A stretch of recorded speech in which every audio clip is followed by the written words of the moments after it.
นมก้มกราบไต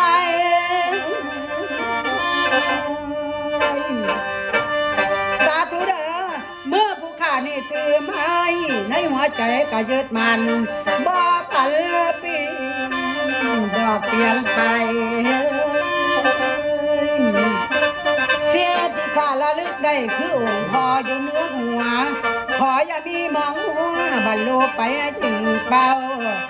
สิ่งศักดิ์สิทธิ์ผู้ข้าขอวอนเบาองค์พระพุ่มเจ้าของเทียเทพเทพาโพลักษาแดนดินถ้าละนี้อยู่ใต้พื้นขอวอนไหวละเลิกเก่งองค์สัมมาข้าขอเป็นที่พึ่งก็ขอโนมนหาขอบูชากรรมาน้ำอย่าแต่งกันน้ำตองฉันสมกิจเสียงทองว่าแนวใดจะมีของสมองไว้เกี่ยงมินเลียนละลำประวัติกาลสินเอาแต่เพียงย่อเป็นหัว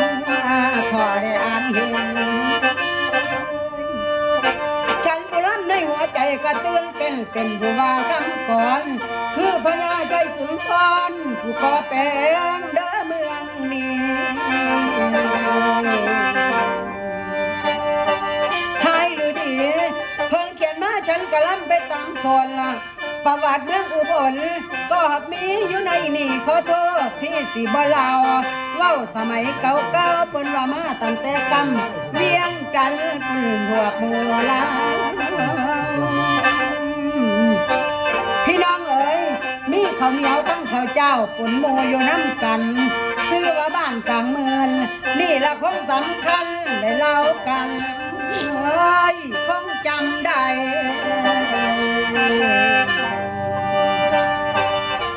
แต่สมัยข้าวกี้หากมีคนได้เบาว่าเท้าสิริบุญสารเพิ่นโกธายกไปพ้นกวดล่างขึ้นเมื่อสร้างดอกสุเรียนส่วนถ้าส่งพระมิตรคนก็เลยได้หลีกเลี่ยงผ้าพวกโมลดดีเราอีกที่มีสามสายย่านหมู่คนลงส่วนละเมืองอุบลพันกะเบ้าดอนมดแดงนั่นกะแมนขันยานบวกแฟนฟังตาตุนบอลที่เบ้าเลยหันข่าวดอกใส่คอน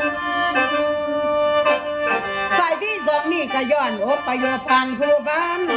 ทั้งกันดานอดต้นได้หลวงลงมาทางใต้พากันลงมาต้องเงินสั้นซื้อว่าบ้านกลางเมืองละท่านที่เราไปเมิดยันผู้ฟังมีเกียรติให้หัวใจบ่ซื่นมา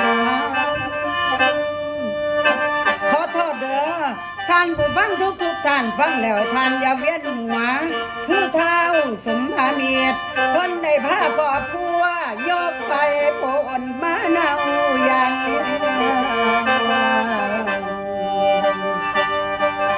คุณผู้ฟังคงจำได้ขั้นเอิญตามสมัยกะว่าบ้านกลางเมืองขั้นเอิญบ้านหาพันนี่กะย่านขมเคืนคือเท้าสมภาเมียดคนอันใจบ่ซื่นตรวจไปพ้นเบิ่งแล้วยังเหลือหน่อยแม่นบ่ลาย